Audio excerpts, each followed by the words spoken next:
We are now going to turn to our final speaker of the evening, Peter Hitchens.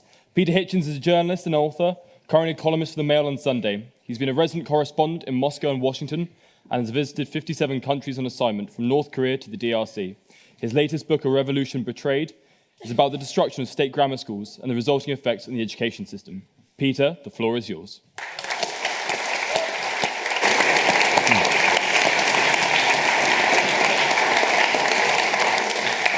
Thank you so much, Mr. President. Do I call you Mr. President yet, or is it?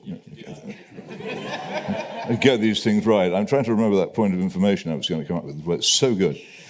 I speak this evening as a reformed imperialist. I was born an imperialist. I was born in the Empire. I was actually born in the reign of His Majesty King George VI, King Emperor. My father had been, for many years before that, a serving officer in the Royal Navy enforcing British hard power from Shanghai to Buenos Aires. On one occasion, he'd been called back from halfway across the Atlantic to go and put down riots in Haifa, in what was then the British Mandate of Palestine. So I also grew up with something of a knowledge of the extent and nature of the British Empire and of what it did and of how the current world came into being. And this seems to me to lie beneath any discussion of this kind. The task of all intelligent people discussing any of these matters is surely to penetrate the disguises in which history advances itself. Things are simply not always what they seem or what they are portrayed to be. And I find, as a journalist who has to watch many of these events firsthand and who has seen so many of them, that it's very distressing to see the way in which the modern world is so easily gulled and bemused into believing fantasies about what is going on around us. I'll come, I hope, at some point to the issue of Ukraine, where one of these fantasies is very much in play. But here we have a very major problem. All of the crises in which we intervene have long, deep roots. Some of them are even longer than I'm prepared to go back into. But take, for instance, Afghanistan. Two members of my close family were actually involved in the fighting in Afghanistan, and I therefore feel I have a rather strong stake in it.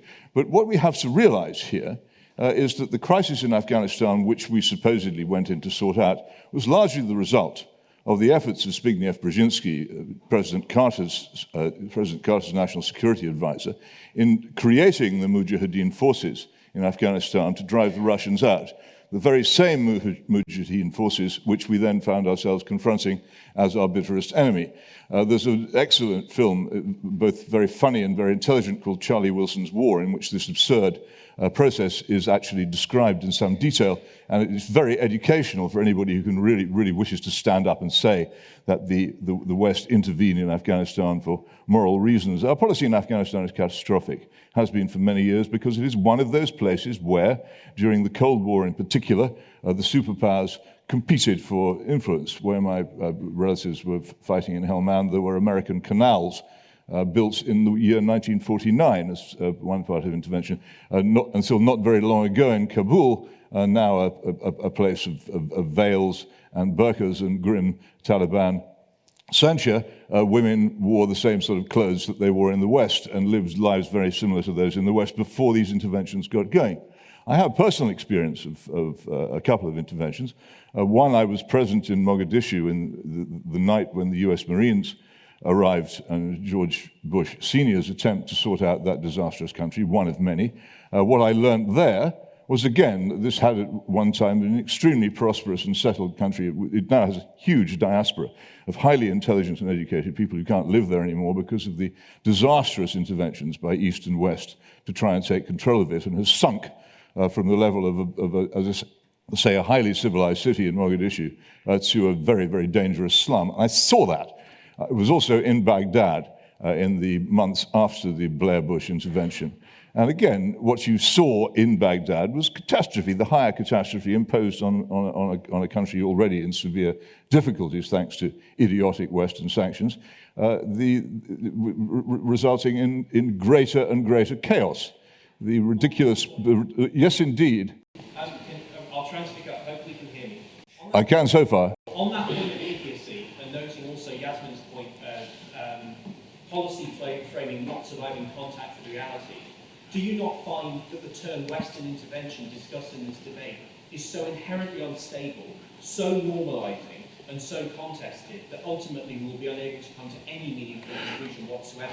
Well, no, on the contrary, actually. I think that if we discuss it properly, we will be able to come to the meaningful conclusion of voting the motion down. And the first Western intervention I can think of in the 20th century is the intervention by Imperial Germany in Russia, in which they financed with tons of gold and enormous amounts of other help the coup d'etat by Vladimir Lenin, which destroyed the only democracy Russia has ever had and reduced that country for 70 years to tyranny, poverty, misery, and secret police. That was the first Western intervention I can think of. Another one which comes to mind very much is the Western intervention conducted by this country in the United States in Iran in 1953, and the overthrow of the legitimate leader of Iran, Mohammad Mossadegh, an action which still has bitter and dangerous consequences for the whole world.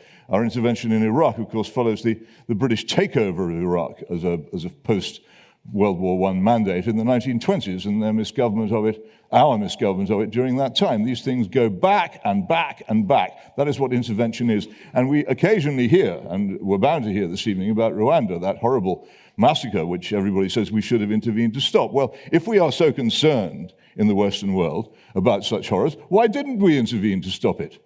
Is it perhaps because the purpose of intervention by the West is not to stop massacres? The purpose of intervention in the West has some other reason, some other purpose, some other aim, which has nothing to do with humanitarian intervention. Take another example, which I think has to be examined here. There are so many of these, I'll try to be brief.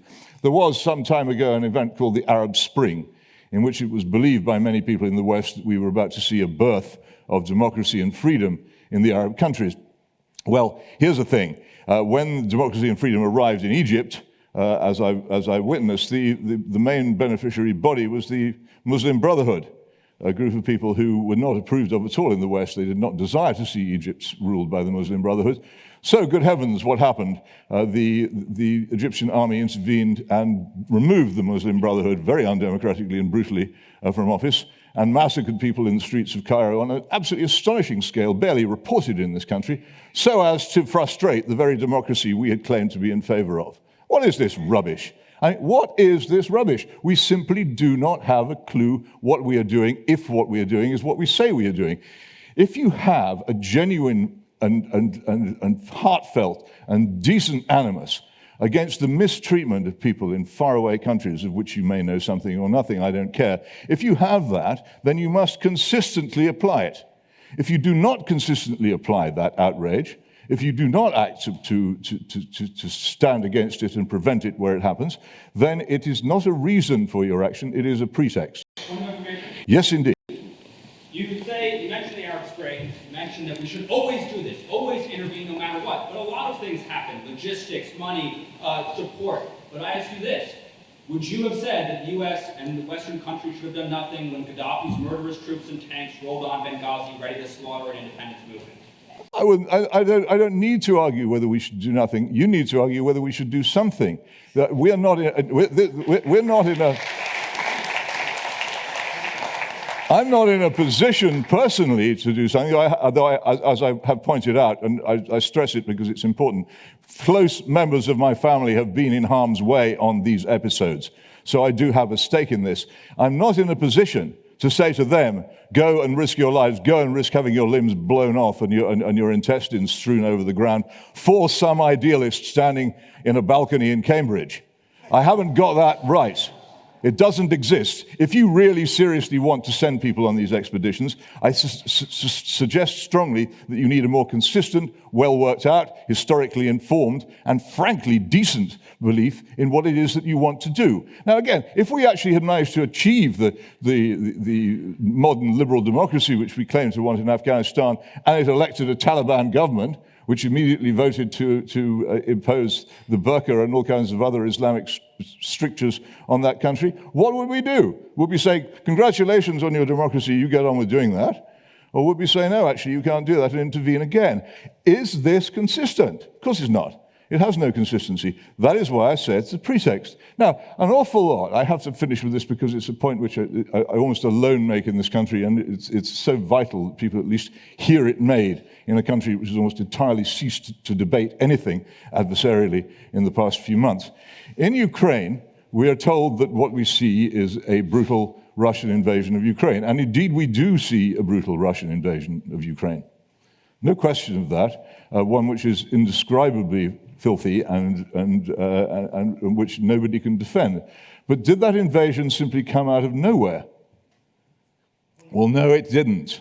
The whole point about that invasion was that it was the result of many, many years, going back at least to 2008, of systematic goading of Russia by the Western powers. The expansion of NATO, a policy, this is an amazing thing, a policy simultaneously decried by Henry Kissinger and Noam Chomsky. The only thing, as far as I know, which has ever united those two gentlemen in history is that they both think that NATO expansion into Eastern Europe was stupid.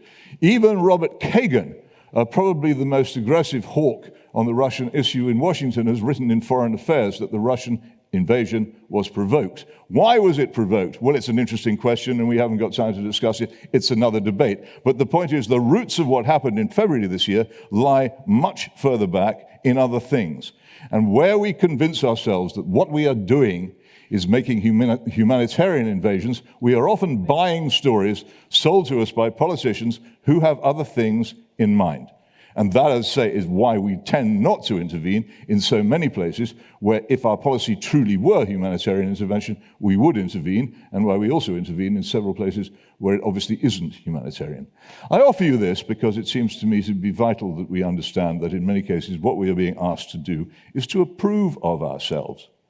We're not actually being asked to do good, we're being asked to feel good about ourselves, because we can say, oh, look, we intervened. Look, it isn't as easy to get an army or a state into a country as it is to get a television crew into one.